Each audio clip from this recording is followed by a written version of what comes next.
Good evening. I call the March 20th, 2025 meeting of the Park Hill Board of Education to order. Mr. Monses is absent this evening. Please join me in the Pledge of Allegiance. I pledge allegiance to the flag of the United States of America and to the republic for which it stands, one nation, under God, indivisible, with liberty and justice for all.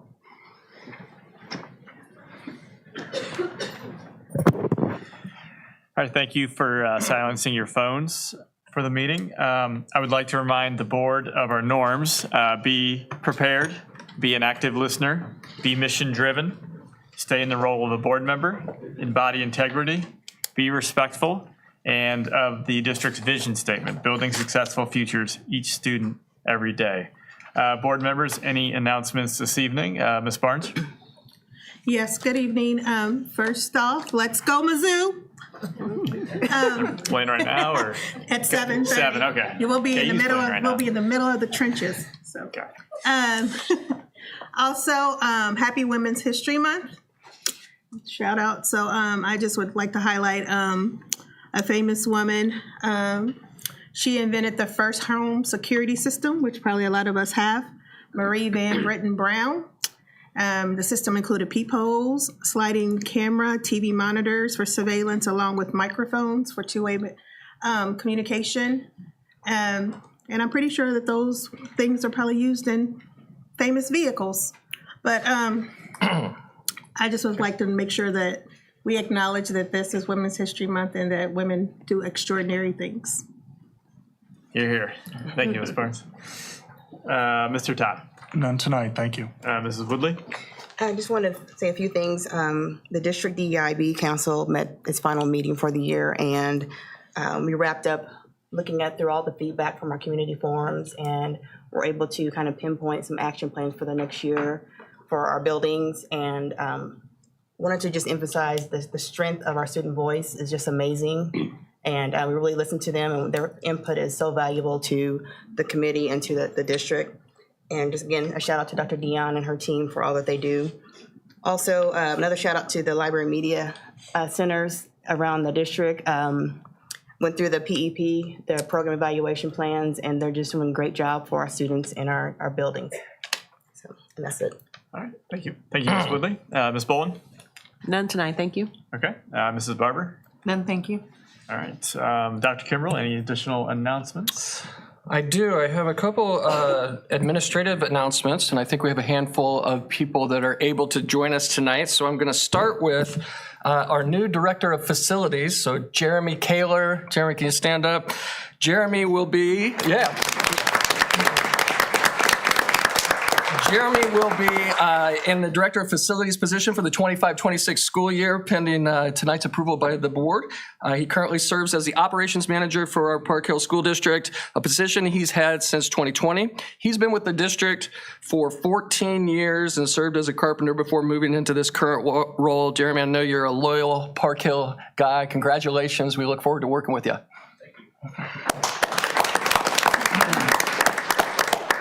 We also have, this is an announcement. She was unable to join us tonight, but Congress Middle School announces a new assistant principal. It's Rihanna Egley. She is the assistant principal for Congress next year. She's coming to us from being the assistant principal and athletic director at Northeast High School in Kansas City Public School District. She is on spring break this week and out of town, so she was unable to join us. We also have, I think I saw him in the back of the room there, our new director of assessment, Dr. Josh Peters. Congratulations. Josh currently serves as assistant principal at Lakeview Middle School. He came to Park Hill in 2020 as a Project Lead the Way teacher.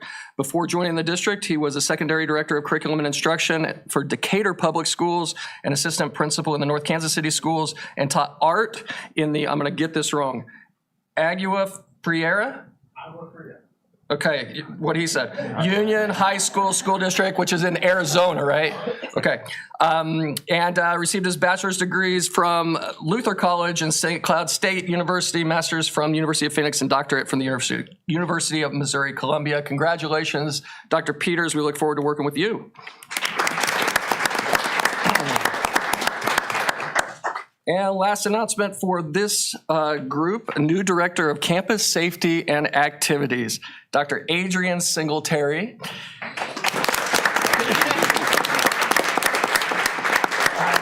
Dr. Singletary currently serves as principal at Plaza Middle School. He began his career in Park Hill in 2009, first as a history teacher and later as an administrator at Park Hill South High School. He's been a lot of places here.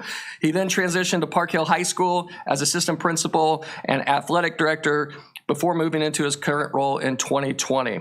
He's a proud University of Central Missouri graduate and master's and doctorate degrees from the University of Kansas. Congratulations, Adrian. We look forward to working with you and having you on our team.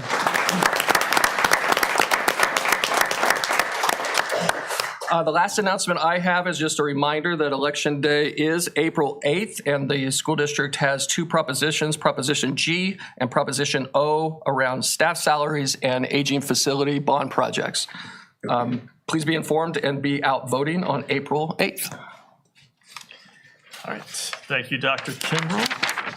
All right, we'll move on to item 2, the adoption of the agenda. I'll need a motion and a second to adopt the March 20th, 2025 agenda as presented. So moved. Seconded. All right, I have a motion from Mrs. Woodley and a second by Mr. Todd to adopt the agenda as presented. Dr. Kimbrell, are there any modifications? None tonight, thank you. Okay, board, do you have any modifications? Okay, all those in favor say aye. Aye. Any opposed say nay. Any abstained? All right, motion carries 6-0. All right, we'll now move on to item 3, recognitions and awards, and we do have some of those tonight. So Mrs. Wachel, I'll turn it over to you.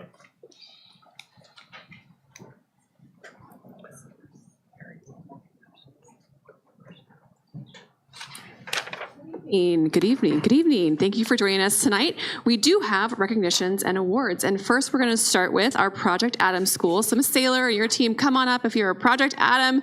There might be one of us. Yes, ta-da! Come on. This is good. Thank you for coming. Come on up. You're going to stand right here next to me. So as you know, the board knows, we've been honoring all of our Project Adam schools over the course of the past few months. And with this final recognition, all of our schools in Park Hill School District are now Project Adam schools. And what that means is that we recognize Lakeview this month, Congress, Plaza, Park Hill High School, and Lead. Each school has a cardiac emergency response team and has implemented emergency response drills in their buildings. We just completed every school having Project Adam. Dr. Singletary, hello. Come on up here. Project Adam Schools certified by 2025. Congratulations, this is a big deal. It's a big deal for our health team, for cardiac emergency response, for safety and security, and for all of our schools. Congratulations. I'm going to have you introduce yourself and tell us what school you represent. Is somebody else here, Tammy Saylor? Josh Peters. Come on, Josh Peters. Administrators who represent their buildings here tonight. Okay, you're going to introduce yourself and tell us what school you represent and what your role is there with the microphone. Well, I'm Denise Schnell, the nurse. I've been at Congress for 10 years, and I love it. Yes. I did other things before that, but, you know. Adrian, y'all shouldn't have gave me the mic. Adrian Singletary, principal at Plaza Middle School. Is that it? Yeah. Okay. Josh Peters, assistant principal at Lakeview Middle School. No, just that we are officially now, all of our schools are Project Adam certified, so we're officially deemed a heart-safe school district. The board will shake your hand. Thanks, guys.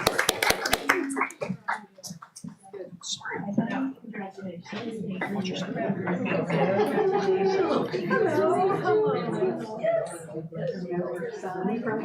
I bet you did. No, he was sweet. Hello. Hello. Denise. Nice to meet you too. Hello. I just keep popping up. That's okay. That's okay. Hello. Thank you. Thanks for everything you do. Oh, here we are. Got to get up here. That's right. Okay, so, yeah. Appreciate all you do. Okay, you tie. Oh, yeah. It's, Literally.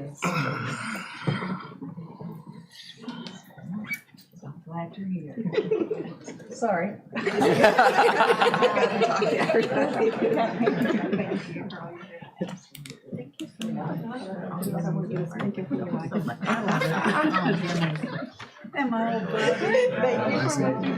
It's a reunion.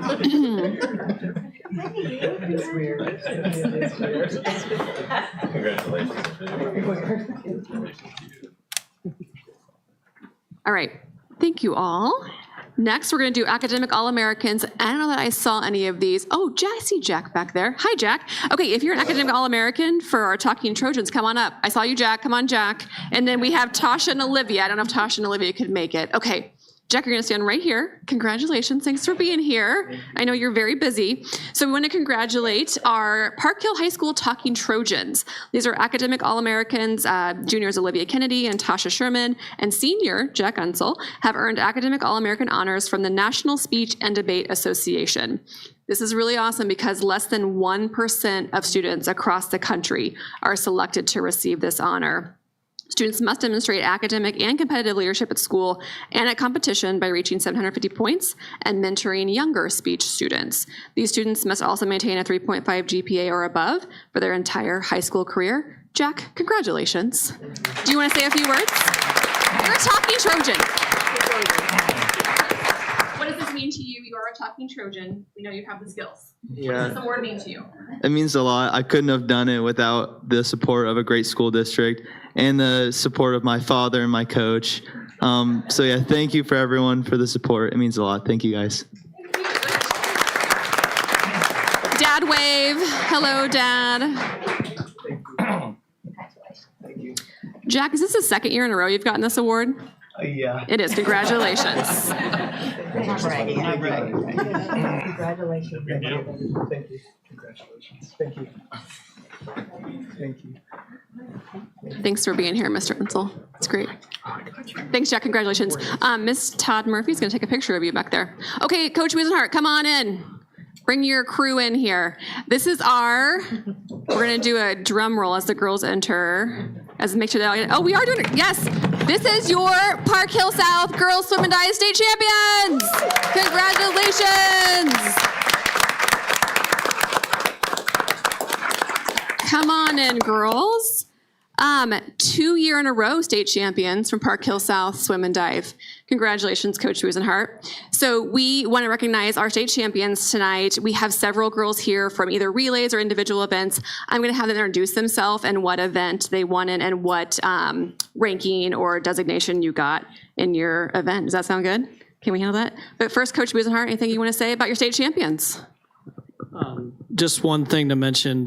Last year we had scored a certain goal of points, and this year one of our records that was kind of broken or things, we scored more points than last year's team after losing 4 or 5 seniors, and the fact that we were the first team since 1989 to double the second placed opponent there. So these girls put on a very dominating performance at state. It's never happened in an 8-lane pool before where you can have that, where there's more people in schools being able to score. So this is a very special group. 6 of them are seniors, so we're going to have to step it up again for next year to hopefully go for the three-peat. So, and go. You have several swimmers that are in competition tonight. Yeah, we have several that are, several of our state champions are actually, we had 6 state champions, 3 relays, 3 individual state champions there. So that's basically half the events we had won first place in on it. So many of the relays were over 3 or 4 seconds of difference in time. And then we also set the Class 1 and Class 2 overall state record in the 200 freestyle relay. So I'll go on down. Introduce yourselves and who you are and what events you're here for. Okay. I'm Lindsay Beaver. I'm the assistant coach. I'm Lily Wheeler, and I'm here for 2IM and 100 fly. I'm Gia Hurst, and I'm here for 100 back and 100 fly. I'm Bella Kinnig, and I'm here for 500 free and 200 IM. I'm Hannah Peterson, and I was a relay alternate. I'm Elisa DeCaro, and I was in the sprint. Sorry. I'm so sorry. I'm so sorry. I competed in the sprint freestyle, so I was in 50 free and 100 free. I'm Lizzie Wells, and I was here for diving. I'm Mallory Cray, and I was here for 100 free and 100 back. I'm Lizzie Landit, and I was in the 100 backstroke, the 2 IM, medley relay, and the 400 freestyle relay.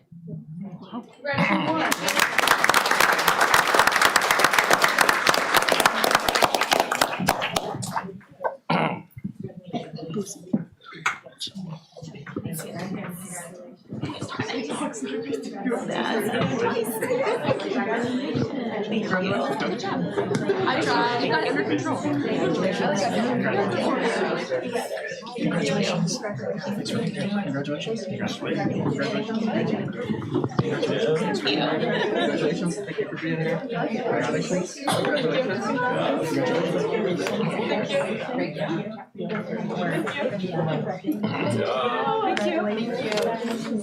Thank you.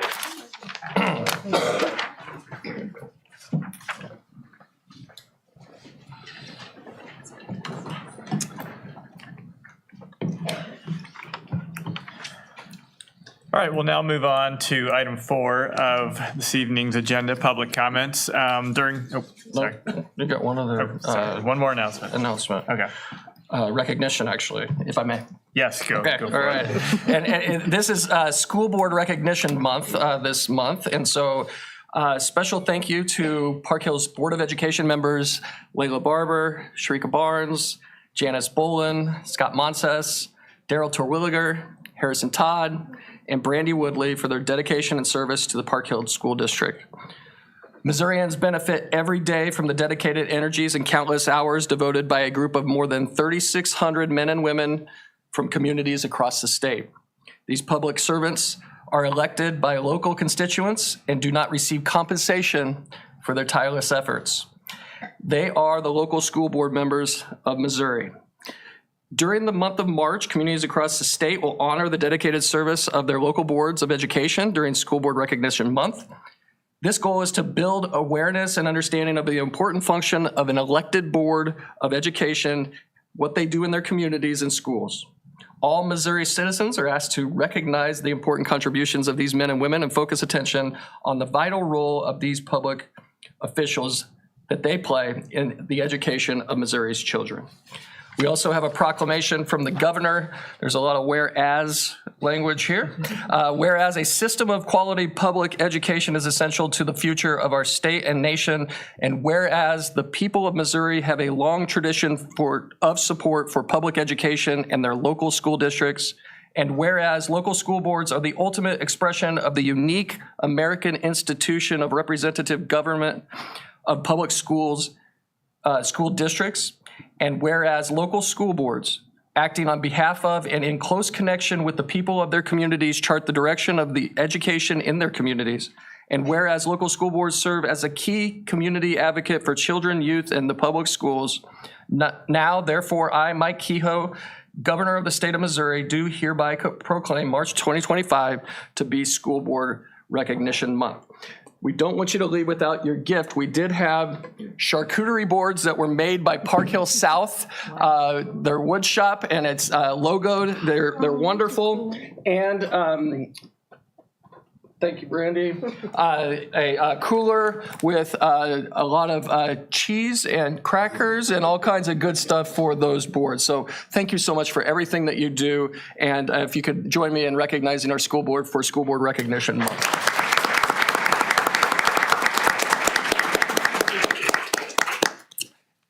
And that is all. And that is all, okay. I was trying to skip over our recognition. Apologies, board. So public comments. During this part of the agenda, we will receive public comments from patrons who pre-registered by the noon deadline today, when we have 5 patrons pre-register. When called upon by the board president, patrons are to approach the presenter station, speak into the microphone, and state your name before making comments. Each speaker will have a 3-minute time limit. The board secretary will monitor the time. Please direct your comments to the entire board. Generally, the board Board members will not provide any response during public comment. However, if needed, board members and/or district staff may provide a response at a later time. Discussion about individual staff members or students is not allowed.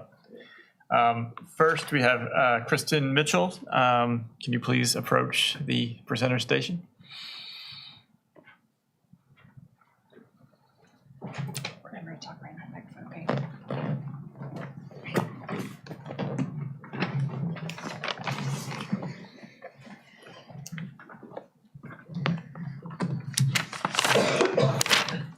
Hello, my name is Kai McCall, and I'm in 4th grade at Union Chapel. Hi, my name is Colton Betts. I am also in 4th grade at Union Chapel. Union Chapel is turning 50 years old this year, and we're celebrating. We would like to invite you to our celebration on April 16th. Our celebration will include items from the time capsule, artwork, the 5th grade choir, refreshments, and more. We hope you can join us. This is a come and go event. May we give you an invitation? Yes. Yes, please. I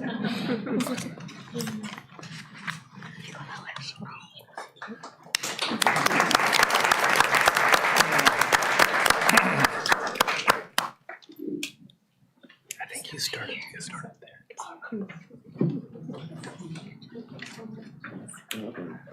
Thank you, sir. Thank you. Do you want to read the rest with me? Get up to everybody? Okay. Thanks, guys. You all done? You did awesome. Thanks. Good job.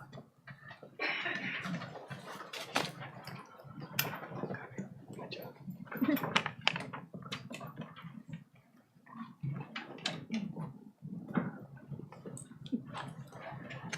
All right, the next public comment is from Christy Spatafor. You may approach the presenter station.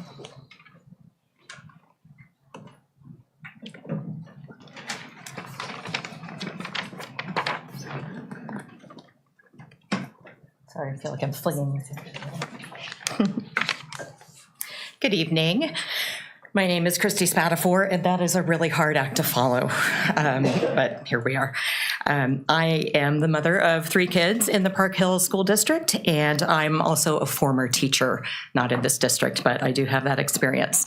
And I'm here to share my concerns about the future of our kids in special education. So to the best of my understanding, along with the recent updates and redistricting, there have been some changes that will affect how and where some students receive special ed services. And parents have received some information about these upcoming changes, but the specifics of how and where they will be administered are still unclear. And this is causing great uncertainty and no small amount of anxiety among the families with kids who receive these services. In my experience, the importance of students being able to go to school with their peers, with their neighborhood friends, and with their siblings cannot be overstated. I understand that these changes have been made to better align with the feeder system that will be in place. What I'm still unclear on is how we came to this decision. I remember that throughout the redistricting process, there were several opportunities for families to share their opinions on the different possible scenarios. And I wish that a similar opportunity had existed for families that are affected by the special ed changes. Personally, I would prefer us to be as inclusive as possible for every single student. Special ed should be a service, not a location. And while at times that service may be most beneficial in a certain location, a great deal of research has shown that overall, students who are included in the general education setting have far better outcomes. I hope that we continue to make inclusion for all a priority. I also hope that we are not making decisions for children that are more about the convenience of adults. In my opinion, more transparency and clearer communication would go a long way towards easing people's minds. Please include families in these discussions, and please include the students in them. Possibly, you could even reach out to some disabled alumni or other disabled adults in the community. In my experience, that is a wealth of information. I am incredibly grateful that all of our children are entitled to a free and appropriate education. but we still have a long way to go. The goal for all of our kids is that they be able to be fully included and accepted in life after school. But it's hard to make that happen if they're not included in school. So I hope our administrators will take a good long look at this, visit the classrooms, talk with the students and their families, take their input and let it help us move forward. Thank you. Thank you.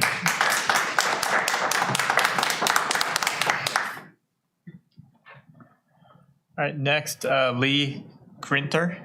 You can please approach the presenter station.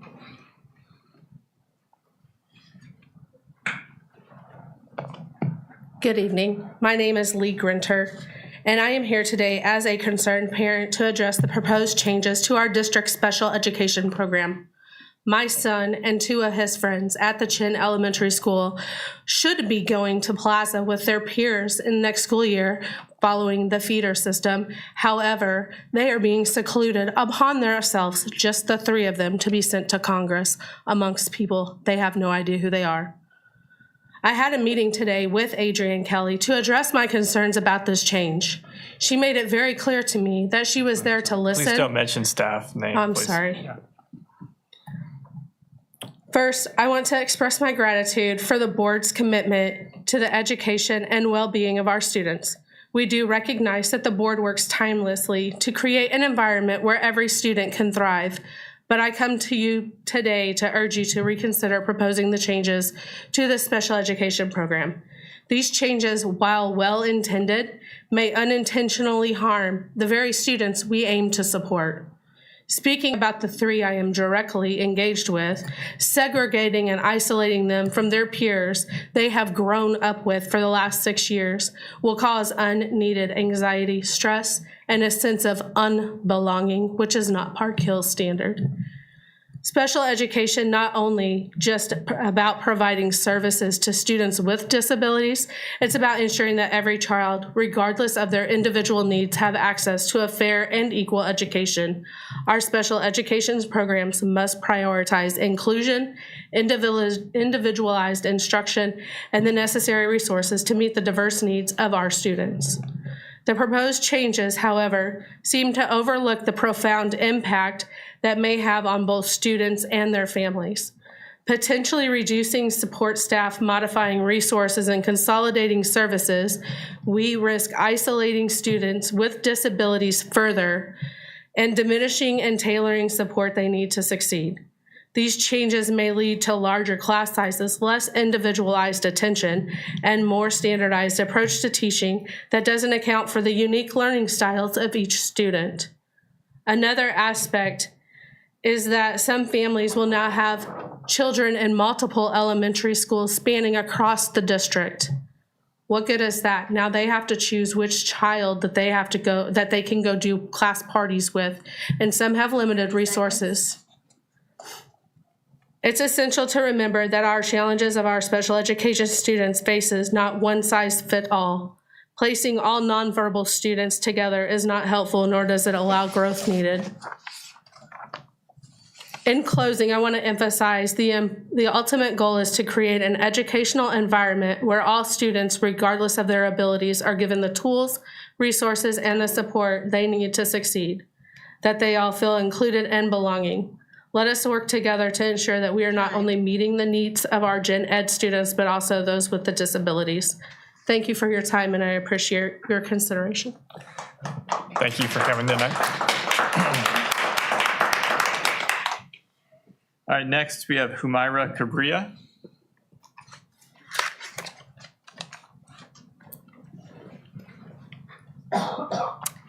Good evening. I'm here tonight as an ELD teacher and an advocate for my students and their families. I also wanted to speak about the recent redistricting process for students receiving special services. Many families, ELD families that received their first notification was in the form of a vague email, which was in English without any translation. The first real conversation that some of them had was this week when the special education teacher called them, which led to some of these families panicking. The families have expressed frustration about the communication process involving their children's placement. In some cases, one sibling being placed at a different school, while the other one still will be going to their home school. While many may feel comfortable voicing their concerns, many families that I work with do not. Language barriers, unfamiliarity with the educational system, and hesitation or fear of questioning authority may be some of the reasons preventing them from speaking up. I want to ensure that their voices are heard.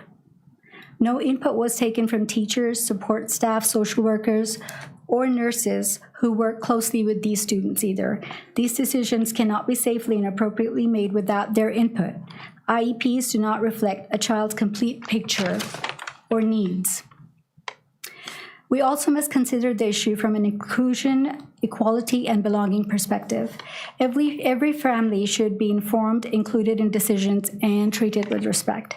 When we make significant changes without meaningful input from the very people who would be affected the most, we create barriers instead of building community. Meaningful relationships with families take time to build, and decisions like these will only make it harder to maintain that trust. Stability is key to student success, and families should have a right to choose what is best for their children. We need to improve communication and provide families with real opportunities to engage in decision-making. They should have the final word in decisions that impact their children's education and well-being. I also ask that staff be involved in the decision-making process and ensure that every child receives the support they need based on their unique situations. Thank you.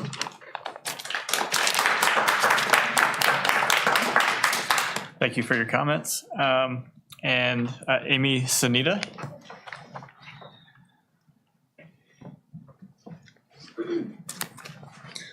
My name is Amy Sanita. I have two children in the district. One has an IEP and 504. The other one just has a 504.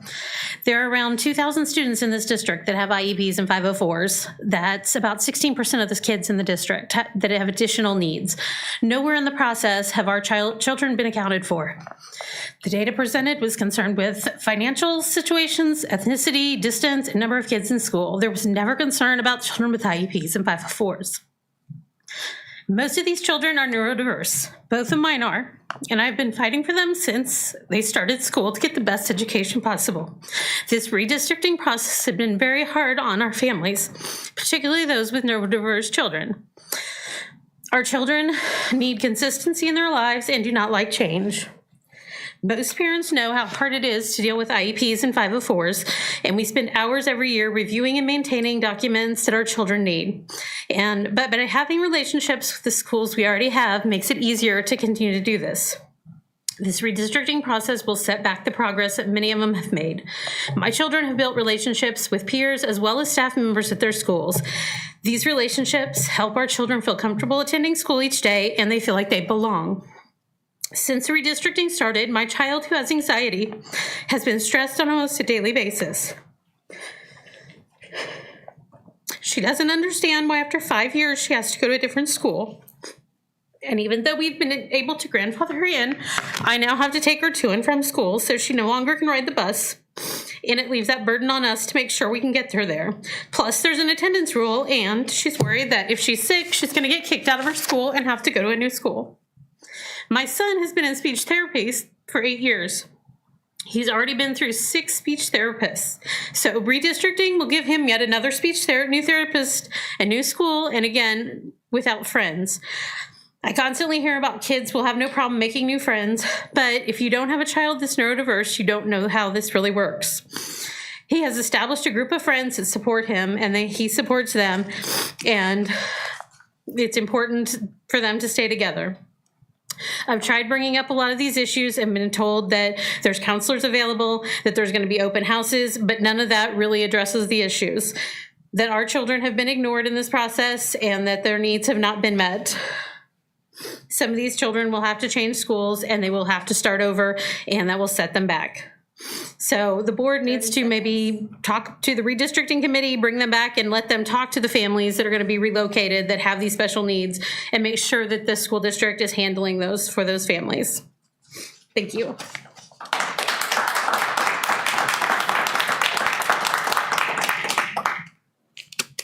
All right, thank you for everyone that came in tonight and gave public comment. All right, moving on to the consent agenda. Before I call for a motion and a second to approve the consent agenda, are there any items that need highlighted, Dr. Kimbrell? None tonight, but I take any questions. Board, any questions? All right, seeing none, I'll need a motion and a second to approve consent agenda items 5.2 through 5.18 as presented. So moved. Second. All right, I have a motion from Mrs. Woodley and a second by Ms. Boland to approve the consent agenda as presented. Any further discussion? All right, all those in favor say aye. Aye. Any opposed say nay. Any abstained? All right, motion carries 6-0. All right, now moving on to our action items for this evening. 6.1 is approval of probationary teachers contract for 2025 to 2026. Dr. Kimbrell, are there any? Or I'll turn it over to you. Sorry. Yeah, just a reminder to the board that this is an annual process that you do for probationary teachers every year at this time of year. Last month you did administrator contracts, and we are asking for action on a handful of different work groups through tonight. This first one is for probationary teacher contracts for 25-26 school year, and I'd be happy to answer any questions. All right, board, any questions? All right, seeing none, I'll need a motion and a second to approve item 6.1, approval of probationary teachers contracts for 2025 through 2026 as presented. So moved. Second. All right, I have a motion from Ms. Barber and a second by Ms. Barnes to approve item 6.1, approval of probationary teacher contracts for 2025 to 2026 as presented. All right, any further discussion? Okay, all those in favor say aye. Aye. Any opposed say nay. Any abstained? I'm abstaining. You're abstaining, that's right. All right, motion carries 5-0. All right, item 6.2 is approval of contracts for probationary teachers gaining tenure for 2025 to 2026. Dr. Kimbrell. Yeah, this is very similar to the last one. This is a little difference in that these are teachers that are now being offered their 6th contract with Park Hill. So this will be after 5 years with us for their 25-26 contract. So they're going from probationary status to tenured status. We have the list there for you, and I'd take any questions. All right, seeing no questions, I'll need a motion and a second to approve item 6.2, approval of contracts for probationary teachers gaining tenure for the 2025-2026 school year as presented. So moved. Second. All right, I have a motion from Ms. Barnes and a second by Ms. Boland to approve item 6.2, approval of contracts for probationary teachers gaining tenure for 2025 to 2026 as presented. All those in favor say aye. Aye. Any opposed say nay. Any abstained? Again, I'm abstaining. Okay. All right, the motion carries 5-0.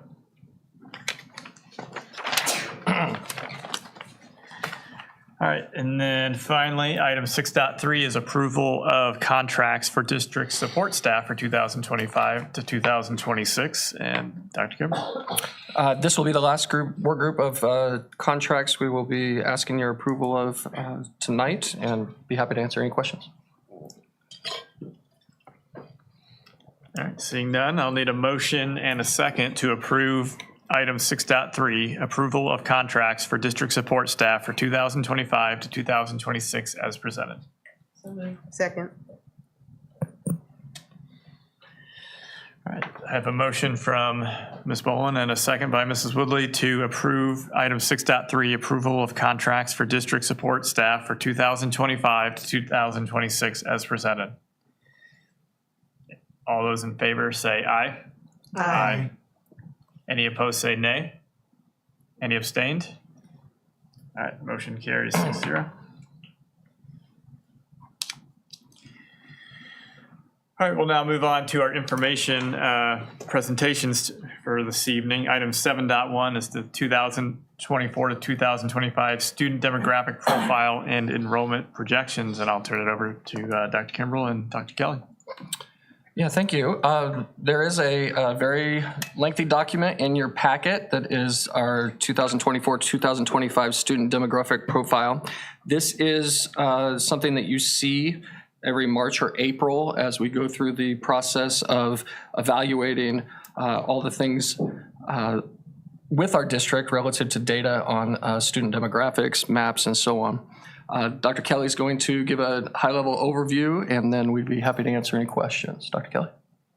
Thank you. I am, as Dr. Kimbrell mentioned, here to present the demographic profile, and this is, I don't know exactly, but at least 25 consecutive years in which I have presented this information, and it may, as you were looking through it earlier in the week and into this evening, you might wonder its value and like why we go to this work. And it is for 3 reasons, basically, and those are on page 73. I'm going to bounce through the document, and you can follow along.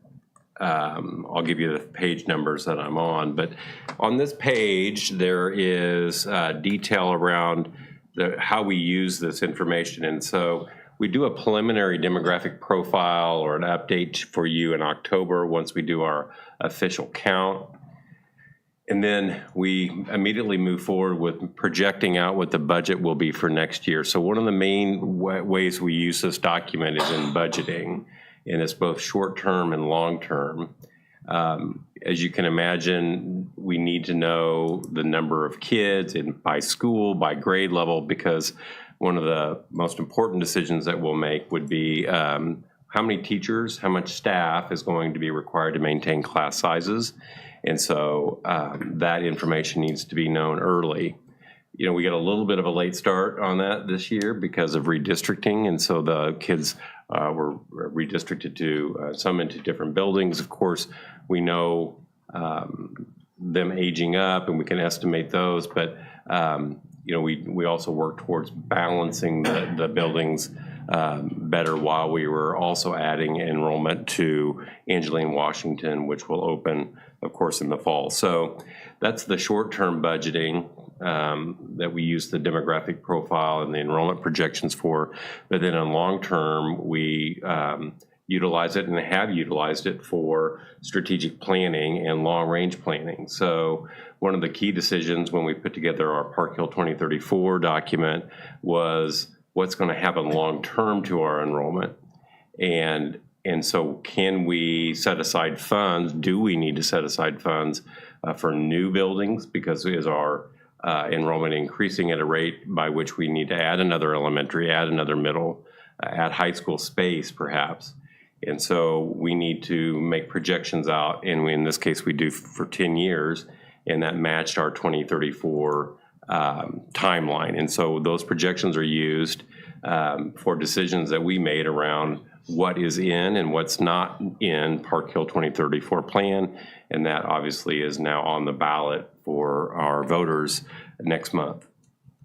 And so strategic planning is a part of this as well.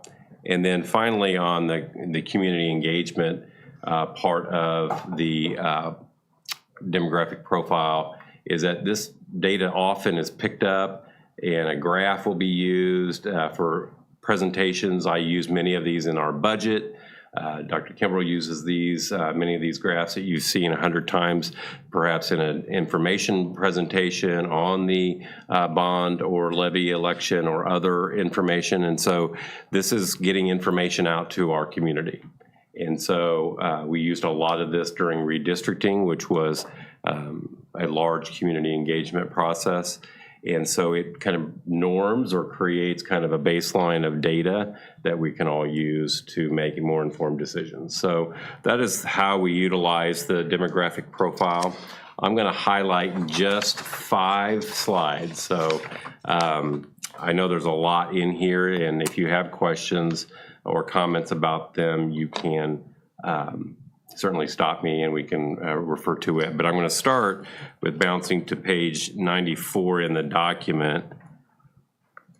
And if you're counting on the PDF, it's actually page 96. But this graphic is really probably the most important piece of this, because it does what I was mentioning before about projecting out our enrollment long term. And so it includes 5 years of known data. And so that 11,603 number that I've highlighted in this version is our official enrollment this year. And then we have put together an enrollment projection where we're estimating 11,584 next year.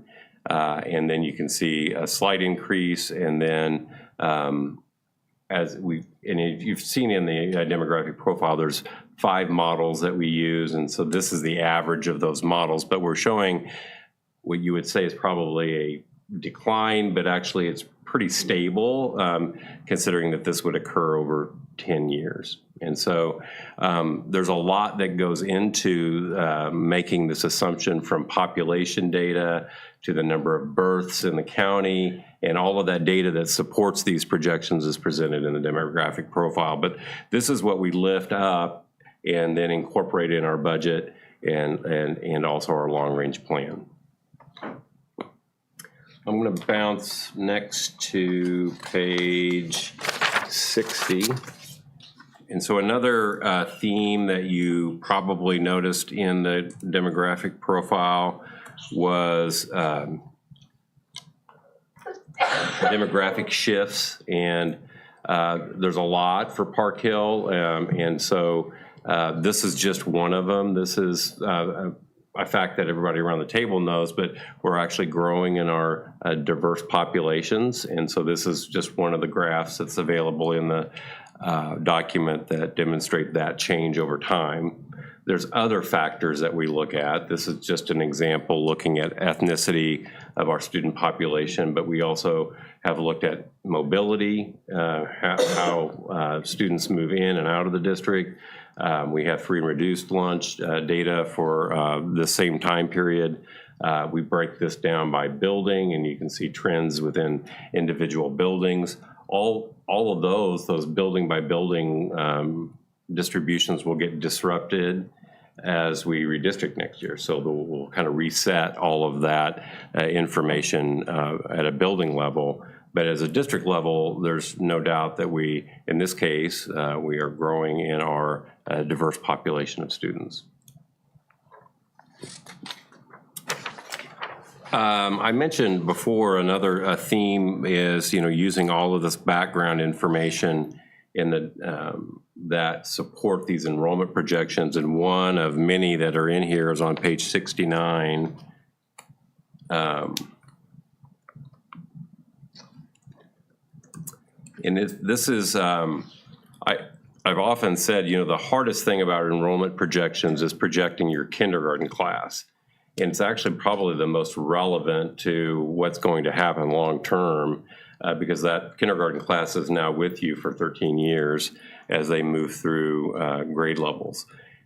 And so the phenomenon, you've got 15 years, 20 years of data here that kind of show the phenomenon. This is actual data. So the top line here is looking at the number of births, babies born in Platte County 5 years prior to a kindergarten year. So the sort of the vertical match there is saying, what was our actual kindergarten class compared to what the pool was at the time 5 years earlier? How many kindergartners do we have of that number of babies that were born 5 years earlier 5 years prior to their kindergarten year?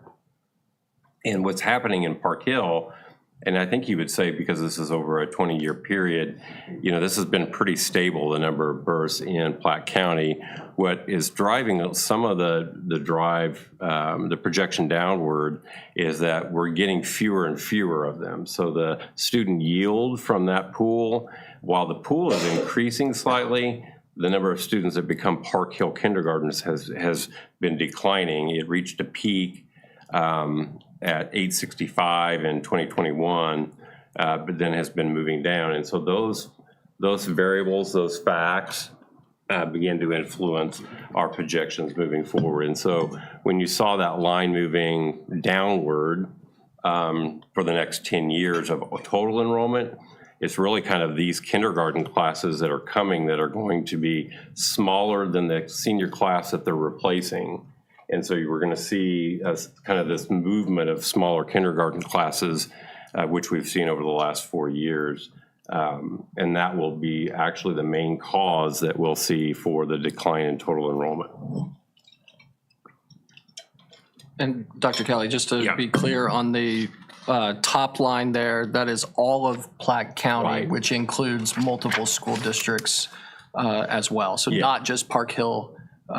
We don't have that data for births in Park Hill. It's the full county data. Yeah, this could be misunderstood as a graph about market share. Like the gap between there could be, well, where are those kids going? Well, like Dr. Kimball said, they're going to West Platte, Platte County R3, or North Platte, really the districts that are in Platte County. So these are all babies born in Platte County.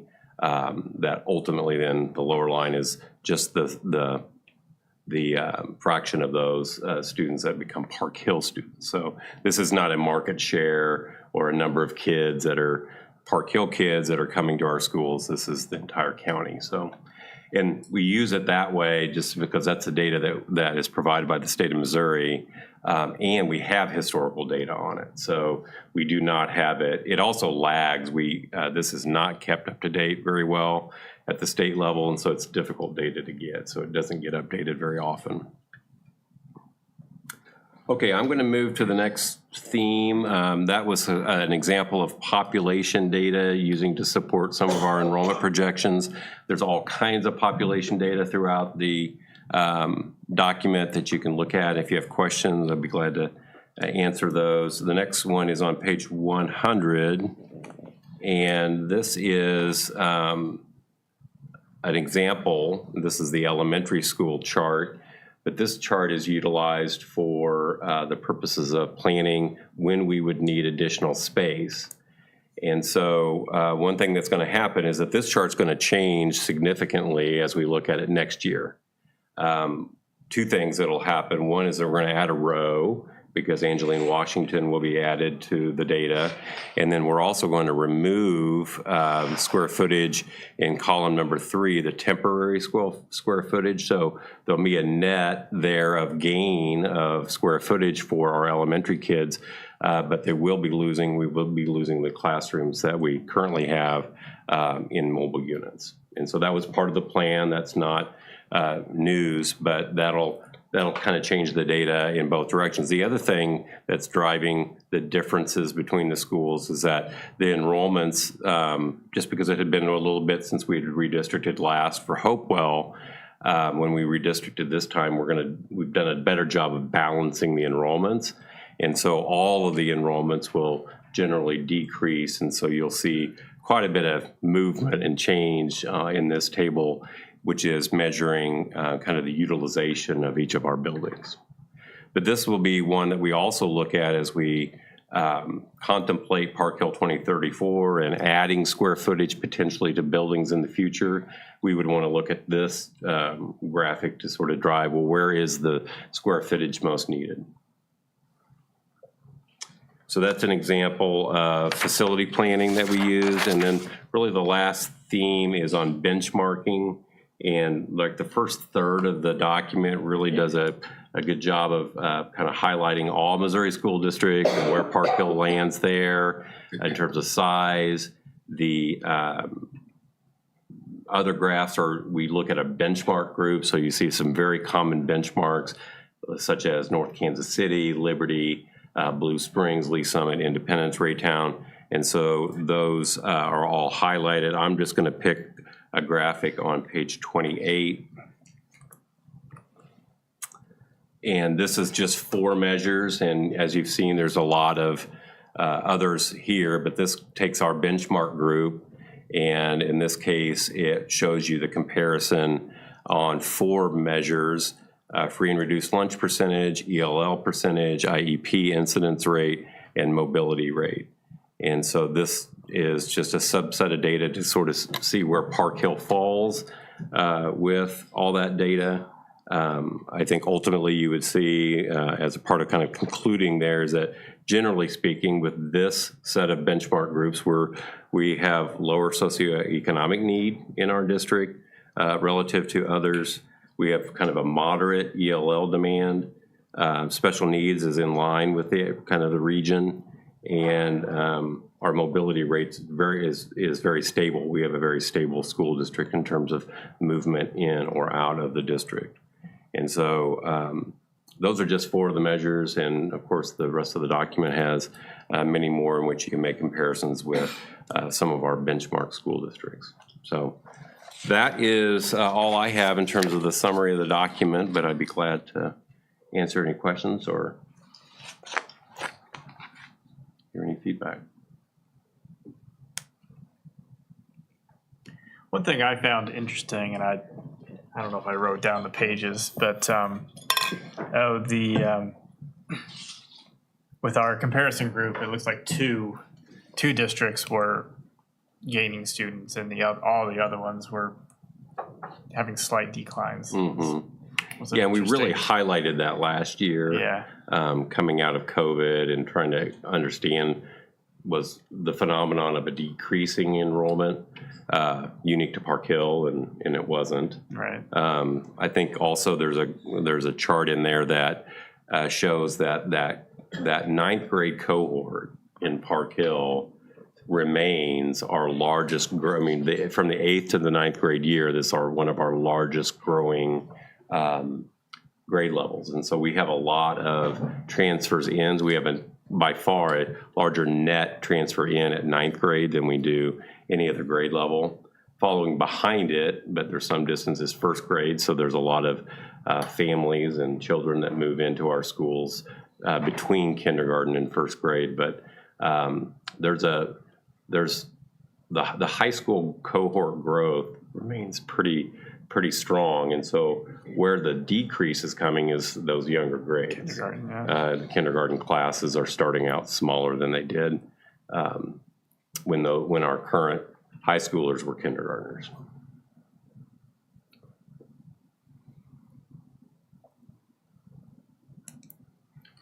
I just appreciate this report and all the work that goes into it. I know that I refer back to it sometimes throughout the year, but I know that some stakeholders from the community, they look forward to getting this to kind of get a better picture of what Park Hill is and where we're going.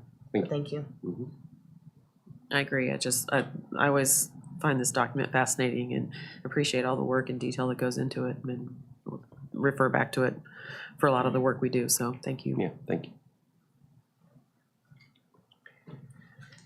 All right, I was going to say the same thing. I think it might be page 40 on the PDF. I just would like to point that out with what we're doing with the bond in comparison to what the other districts' tax rates are compared to what we're asking for. I mean, it might be a great document for people in the community to look at and pay attention to. And I appreciate that you compared it to the other districts in our area, what their rate is. The document overall is great, but this is just very relevant at this point right now. Thank you. Good point.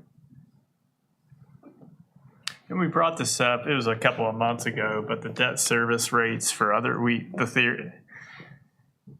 think that we do like kind of almost annual maintenance out of our operating, and other districts do it through their debt. Through bond issues. Yeah. And so, so that they may have a recurring, maybe no tax increase bond issue that's just kind of on a perpetual cycle by which they fold in new projects and new construction, but then those maintenance projects like roofs, asphalt repair, HVAC, these large infrastructure things. And we've been able to do those maintenance things. And frankly, part of it's just because our bond dollars have been targeted towards new construction over the last couple decades. Right. So we're in a kind of a transition now where we can kind of reallocate. And so Park Hill 2034 is really not about any brand new, but more just adding square footage or replacing at buildings that are already here. And yeah, the operating in our case is utilized for maintenance far more than other districts. Okay, so that, yes, anyone has that question, that's what the difference in those numbers are. So the boilers and the HVACs in the first read later on, that's coming out of operating. Yes, exactly. Correct. Okay.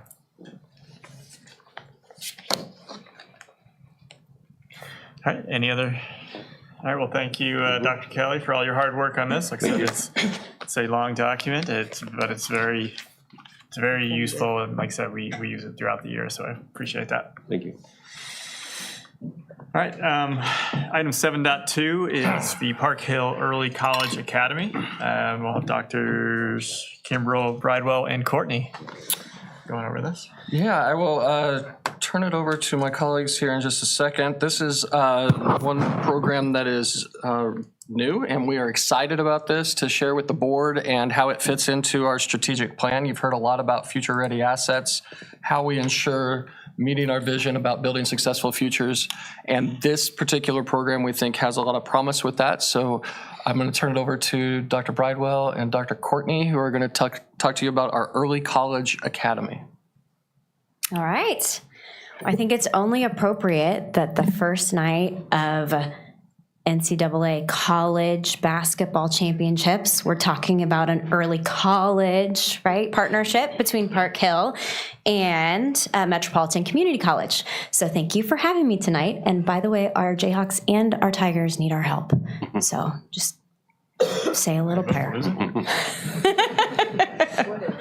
All right. So the Early College Academy was born out of the Future Ready Park Hill Initiative. And the Future Ready Park Hill Initiative, just to remind you, came out of our current CSIP. So our current CSIP goal is to build successful futures for Park Hill students of all backgrounds. And our academic objective, did I just turn off? No, there I am. Our academic objective is to implement the Park Hill teaching and learning model where students learn through experiences and inquiry. So the objective of our Future Ready Park Hill Initiative is that each student will learn through experiences and inquiry, building future-ready skills, and graduating with a future-ready asset. Our early college program fits under our college-ready assets. So previously, this is not necessarily a new asset. Previously, you might remember that we had 9+ college credit hours as one of our college-ready assets for students to earn before they graduate. Previously, students could earn those through dual credit.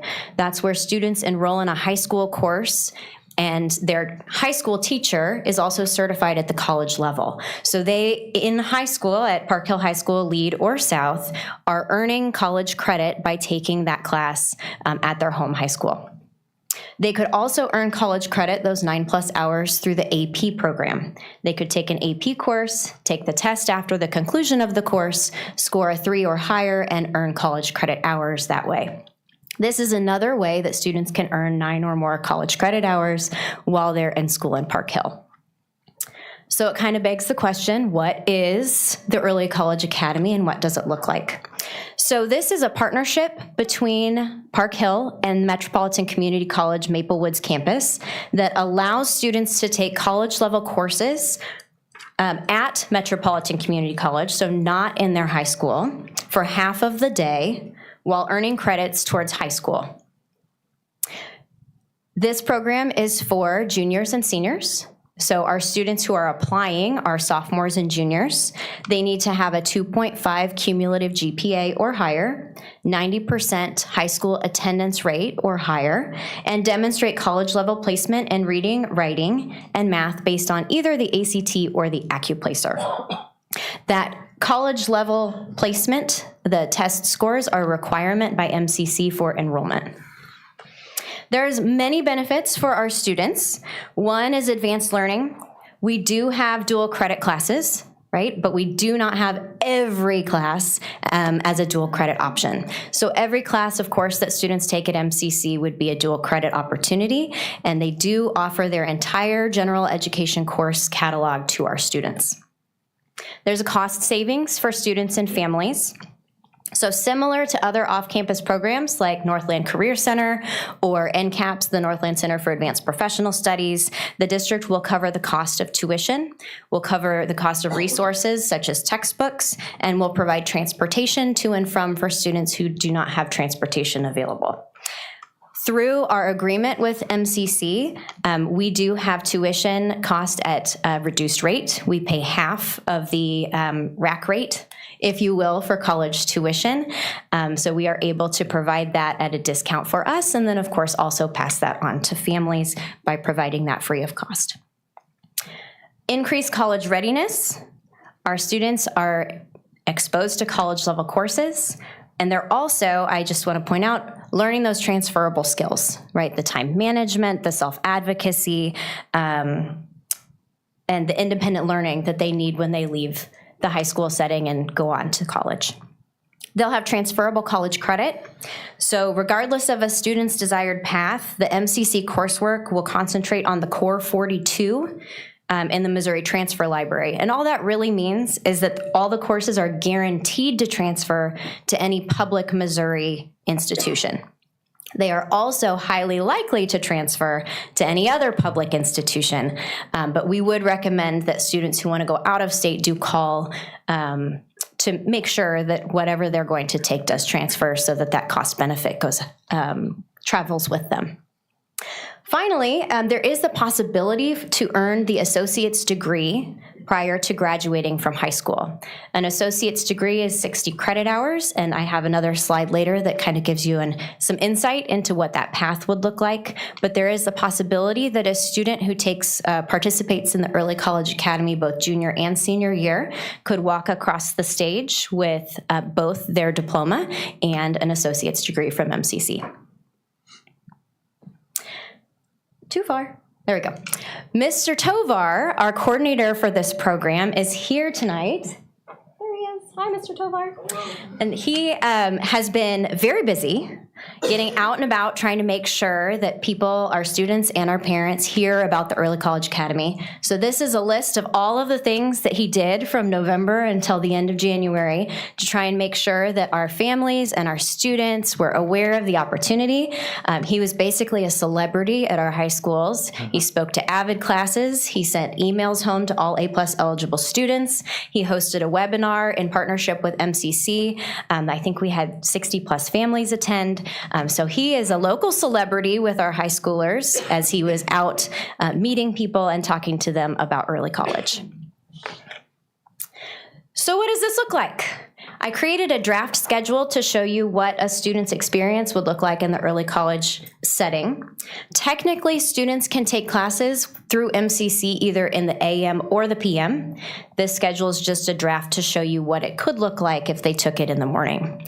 So students who take classes through the Early College Academy will have 4 classes per semester. Those classes meet every other day.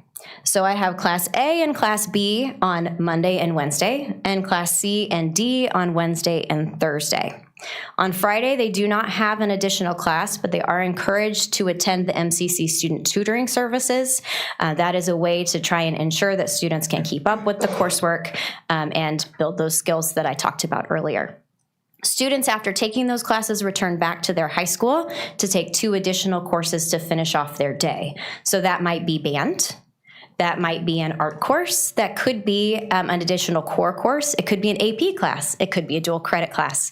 They still have the ability to take any of the classes that we offer through the high school. Their counselor at the high school and their counselor at MCC will work together to make sure that their courses make sense and that, of course, they are moving towards graduation. Each 3 credit hour course that students take at MCC is worth a half credit. So what that means is that students who are in the Early College Academy have the same credit earning opportunities as our students who are in the high schools all day. So students have the opportunity to earn 4 credits per semester right now, and these students will also have the opportunity to earn 4 credits per semester. That half credit designation is actually mandated by DESE, so that is something that students will earn 12 credit hours at the college, and they will earn 2 credits for high school graduation. So if you do the quick math, you can add it up and say, okay, 12 credit hours per semester. I did that my junior and senior year. That gives me 48 credits. And an associate's degree, Christina said earlier, was 60. So I'm 12 short. So you can earn those 12 credit hours a couple different ways if you are a student that desires to pursue your associate's degree before graduation. One of those ways is the dual credit that I talked about earlier. Students can take dual credit courses on the opposite side of their MCC classes. They could also take dual credit as a sophomore potentially. So all of the dual credit hours that they have earned, they will not retake those classes through MCC, and so those hours would add to their 48-hour total. Students can also, of course, earn those AP credits, college credits through AP testing if they would like to do that. And students can always enroll themselves. So during the summer between junior and senior year, if a student wanted to self-enroll at MCC and try and earn 3 or 6 hours over the summer to try and get to the point where they could walk with an associate's degree, they could do that as well. So we are very excited about this opportunity for some of our students. Other students will not want an associate's degree. They will just want to take transferable courses to a four-year institution. We also recognize that some students will only do this their senior year, and they will take their courses to a 2-year or a 4-year institution based on what's right for them. We had 73 students complete the application this year. Those 73 students then had to either show that they had college-ready ACT scores or they had to take the AccuPlacer. They also had to participate in a student interview one-on-one with Mr. Tovar where he explained what they're actually getting themselves into, and they had to provide a teacher recommendation. Of those 73 students, 59 students decided this was right for them and qualified. 19 students are from Lee, 21 are from Park Hill High School, and 19 are from Park Hill South. So of no consequence of ours, it ended up very equal. We did not turn away any qualified and interested students. So all of the students who qualified this year have been accepted into the early college program. I will say that doesn't mean that we'll have 59 students enroll. There are scheduling issues that will happen undoubtedly, where something's offered first block and third block, and I cannot let either of them go, and thus I will let early college go instead. So it's very possible that we do not end up with 59 students enrolled, but that is the number of students who have qualified. We are so excited to offer this to our students, and we're very, very grateful for your support. So thank you very much. I know that I will have approximately 59 students who will want to thank you at the end of next year as well. I am open to any questions you might have. I wanted to just get clarification about the cost savings, because I know now students pay, everybody has different situations, but most students pay that one amount to MCC whenever you enroll in dual credit. So, and I heard you say that some may not pay at all, or is it they don't pay through this program at all, or do they? Right. So all of our off-campus programs, like NCC, NCAPS, and now this will be off-campus as well, are covered by the district. Okay. Great question. I didn't want to say too that I'm excited, because I know my first year on the board, I had asked about us having a program coming from North Kansas City School District myself, but this is exciting, and I know that through our CSIP, this has been made possible for us to be able to advance opportunities for our students. So thank you for all your hard work. Thank you for your support. I would say it's great. Yeah. I'm sorry, just because I know Kansas City, Missouri Public Schools has this program. So I have been to where the kid had their high school graduation, and then I went to the graduation that they had with MCC for their associates. Like they had 2 graduations in a week apart or something, which is like totally amazing for those kids to have, 2 graduations. Yeah, and oftentimes they'll graduate with their associates before they walk with their high school diploma. Right. Yeah. So this is amazing. Thank you. Yeah, there's just a whole lot of applications where this is just a huge game changer. But just with the cost of college, if you can go in with, even if it's 6 or 12, that's saving you at a 4-year school just thousands and thousands of dollars. Yeah. That's amazing. And then stating the obvious, but this is a perk that we get from being in district with MCC.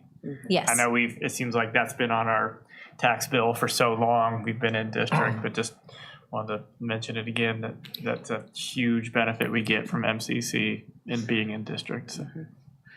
I do want to just ask one question because I know we have the A+ program. So I'm just curious, how does this like affect the kids who, you know, like if you do, so do you still only get some, like if I do 12 hours through this program, do I still, when I go to Maple Woods and still qualify for the A+ program to finish out to get my associates? Yes, you would still qualify for A+. Okay. I think A+ is still, this is for a very specific student, right? It's for the student who doesn't mind not being on campus for half of the day. And we have a lot of students who are very invested in very specific tracks in high school, and this will not appeal to them. So A+ is still a very important and viable option for our students, and will still be an option for these students, assuming they don't finish an associate's while they're with us. Thank you. Yeah. Just to be clear, it won't just be Maple Woods, right? Do we take them to all? Because I know they've kind of spread out some of their courses now. We will only send students to Maple Woods. Okay. Mhm.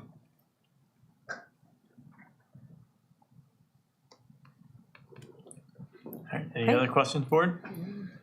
Thank you. All right, well, thank you, Dr. Thank you. Courtney. This is exciting news. All right, and for our last information presentation of the evening, 7.3 is inclement weather, weather day makeup schedule. Drum roll. Yeah. Want me to do a drum roll for this? Right. No, we already know. Yeah, keeping with the exciting events and things going on. We did have a work session with our board on March 4th in which this content was covered with them, and subsequently had another inclement weather day the very next day. But I do want to just go ahead and put this in everybody's inboxes, you know, where we are and what we plan on doing relative to what the board has amended the calendar to be for the end of the year. Some facts that I want to remind the board of and the public is that originally the board approved a 171.5 student contact day calendar. After the March 5th inclement weather day, we have had 12 inclement weather days this year. We used 5 AMI or alternate methods of instruction days. There also is a new Senate bill, Senate Bill 727 that went into effect this year, which requires schools to go the minimum of 169 student contact days. However, that bill does not define or give a minimum number of hours for a day. So if we do any sort of early release or other half day, those would be counted as a student contact day under this bill. With no more inclement weather days and currently approved calendar that we have after the March 4th work session, we have 165 student contact days that then you have amended to be where we got to the 169, and I'll show that here in a second. There's currently a work day scheduled for April 18th that we have switched out, and we must go 1,044 hours, so that's another piece, but we don't have any problems with that because of the length of our school day and these number of hours, that's inconsequential. We came to the conclusion that we had a set of goals that we wanted to achieve with the amendment of this calendar. We want to maximize student learning, teachers fulfill a contract, ensure that we're compliant with Senate Bill 727. There is negative consequence relative to state aid if that's the case, if we do not go the 169 days. We want students in regular school session to be done before June. We want summer school to start the week of June 2nd. And we want to minimize the number of days of impact on summer construction schedules because we have significant construction projects going on in 5 of our buildings this summer, which could influence them being ready to start in August. So we need to get construction crews in there as quickly as possible. So the proposed solution that we gave to the board was these particular days. One of them is to switch the April 18th workday to a Student Contact Day, which you have agreed to. We worked with PHNEA on that as well. We switched tomorrow's half work day to a full virtual day. That's helping in making sure that we get to our contract number of days. And then after Memorial Day, then we would be adding student contact days on May 27th, 28th, and 29th, with teacher workday on the 30th, so that we can either have that as virtual, or some schools will be packing up for summer construction. June 2nd is a summer school prep day for our teachers. That's negotiated in the teachers agreement, and we want to make sure that we get them that prep day. Go ahead. Oh, the 29th is a half. Correct. Day. Half day on the 29th. That's correct. It's a student contact day, but yes, half day. This basically just goes back to the goals and what we see as meeting these goals. We are able to maximize student learning. We are getting as many days in as we can based on all these goals and balancing it. Teachers fulfilling the contract with work days and student contact days. We're compliant with our Senate Bill 727. Regular session would be done May 29th, not into June. Summer school starting when we are wanting it to in that first week of June. And this gets us the best case scenario of our construction schedule. And we know that's going to be tight as it is. Whoops. So that is the proposed solution that you approved and amended on the March 4th work session. Even with the inclement weather the next day, we will still end the year with this amended calendar at 169 days.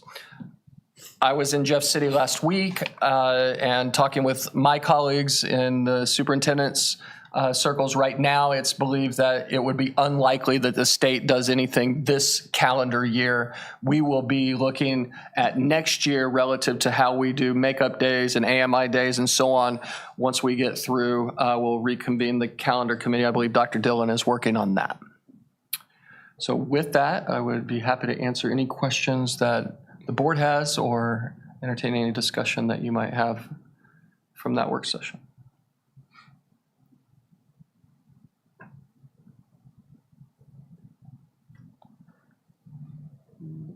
I don't really have anything else to add, but I do appreciate presenting this in a meeting that's being broadcast. I know we had a lengthy discussion during our work session, and so I really appreciate the kind of recap for our public to see, because we did look at a lot of options and tried to stretch days different ways, but with the limits of the legislature, we don't have a lot of options. So I just appreciate you bringing it back and letting everyone hear it. Yeah. One thing I did learn last week as well is that I believe North Kansas City, Liberty, and Platte County are all within that May 29th or 28th day. They are all coming back 2 to 3 days after Memorial Day as well. They are all solving the same problem that we are in with the number of days.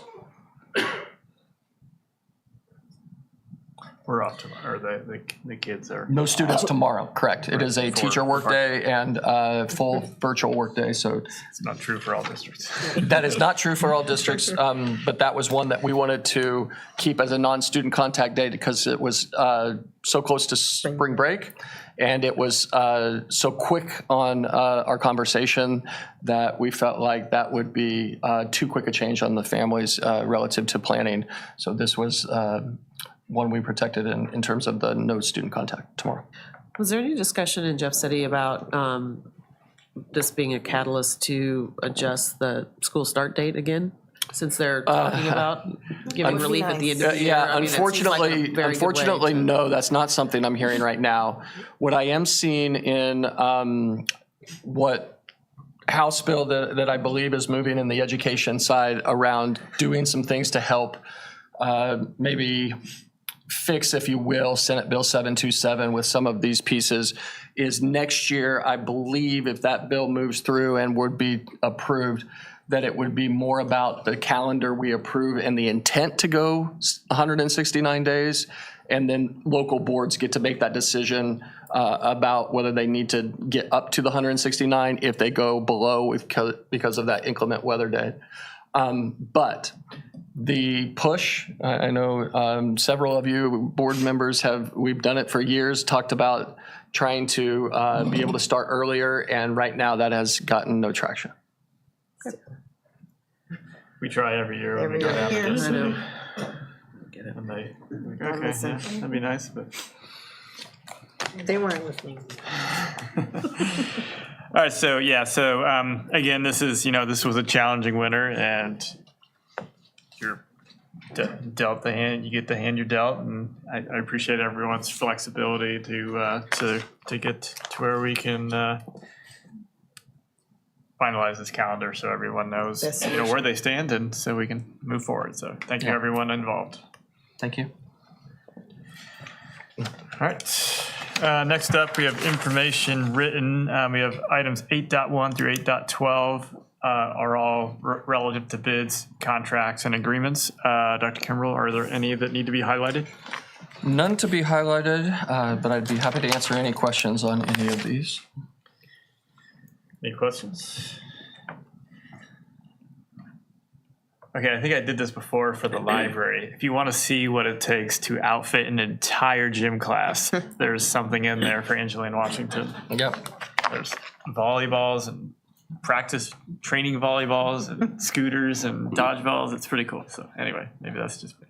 All right, so board will be asked to take action on these. Oh, sorry. I just wanted to say I attended last week the Level Up Kids that we participate in. It's formerly, Smiles for Miles, and it was all the districts in the Northland. And I will say that the social worker that takes care of that for our kids in our district is amazing. And this paying for her to do that is an awesome thing and they don't just do teeth anymore, they do vision too. So if the kids need glasses and all those kind of things. So just a wonderful group of people in an organization, and to see how they take care of our kids is amazing. So if anybody just wants to look that up, I would say kudos to that program for sure.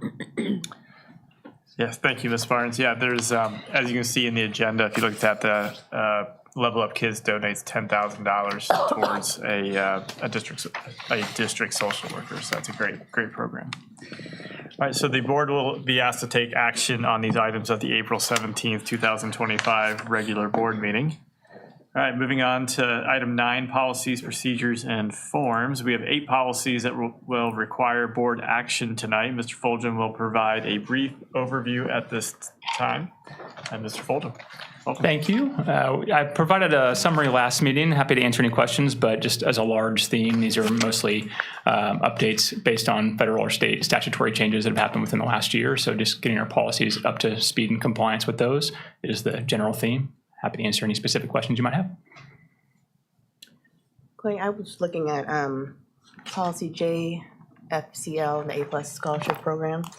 And I'm just curious about the reimbursement piece. That I think that something's changed with that, with students who have taken courses, I believe, in high school, but then afterwards they get reimbursed. Or could you explain that? Am I even asking the question clear enough for you? Yeah, you're right. There is some change there. I don't have the specifics right now, but I'd be happy to get that and follow up with you. Perfect. Yeah.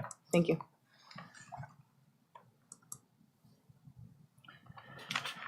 Any other questions for Mr. Fulgham? Okay, then I'll need a motion and a second to amend current policies 9.1 through 9.7 and adopt policy 9.8 as presented. So moved. Second. All right, I have a motion for Mr. Todd and a second by Ms. Bolin to amend current policies 9.1 through 9.7 and adopt policy 9.8 as presented. All those in favor say aye. Aye. Any opposed say nay. Motion carries 6-0. Thank you, Mr. Fulgham. All right, board member reports and requests. Board members, do you have any reports or requests tonight? Mrs. Barber? None, thank you. Ms. Bolin? No, thank you. Ms. Barnes?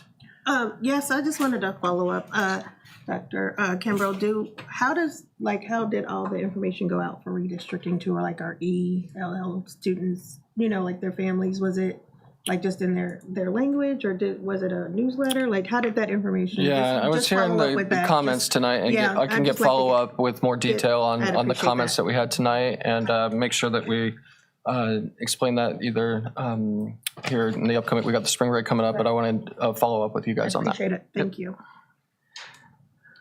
Mr. Todd? None, thank you. Mrs. Woodley? 3 things real quick. Through the counseling PEP, there was several times listed in the opportunities for improvement, a need to reduce school counselor to student ratios. And just if I can get some information or get the board information about how we're approaching those things. I know that Park Hill South, they were able to gain another counselor about a year ago, and they said it's been very helpful. So, okay. Sure. I did get a call from a parent who needed for their Girl Scouts to interview an elected official, and one of the Girl Scouts is at Park Hill South, and she was asking about the situation with kids vaping in the bathrooms. I know we all know this, that there's issues that go on, but there's bathrooms that get closed down, so some kids don't use the restroom throughout the entire day, and that's not healthy. If we could just get information of things. I know from Park Hill Cafe that they are trying to have more programs to introduce kids early to understand that the harm that causes, but there are other aspects. I just hope we can do that. Yeah. And the last thing was just about community engagement. And I know we've talked about this in different councils and committee meetings about recognizing not only those students who are just, top scholars and everything else, but and I know we have so many things, we've talked about this in our work sessions, that there's so many things that our students and our staff are doing throughout Park Hill that you can't recognize everything. But if we could just possibly look at, make sure that kids who are just improving and who have had a hard time and things, how can we be able to recognize those students as well? Thank you. Thank you. Yep. All right, thank you, Mrs. Woodley. All right, then I'll need a motion and a second to adjourn to closed session pursuant to Chapter 610, Section 021 of the revised Missouri statutes for the purpose of discussing matters relevant to subsections 1, legal, 3 and 13, personnel. So moved. Second. All right, I have a motion from Mrs. Barber and a second by Ms. Barnes to adjourn to closed session to discuss legal and personnel matters. Ms. Reamy, can you call the roll? Barber? Yes. Barnes? Yes. Bolin? Yes. Terwilliger? Terwilliger? Yes. Todd? Yes. Woodley? Yes. Siri was trying to call myself.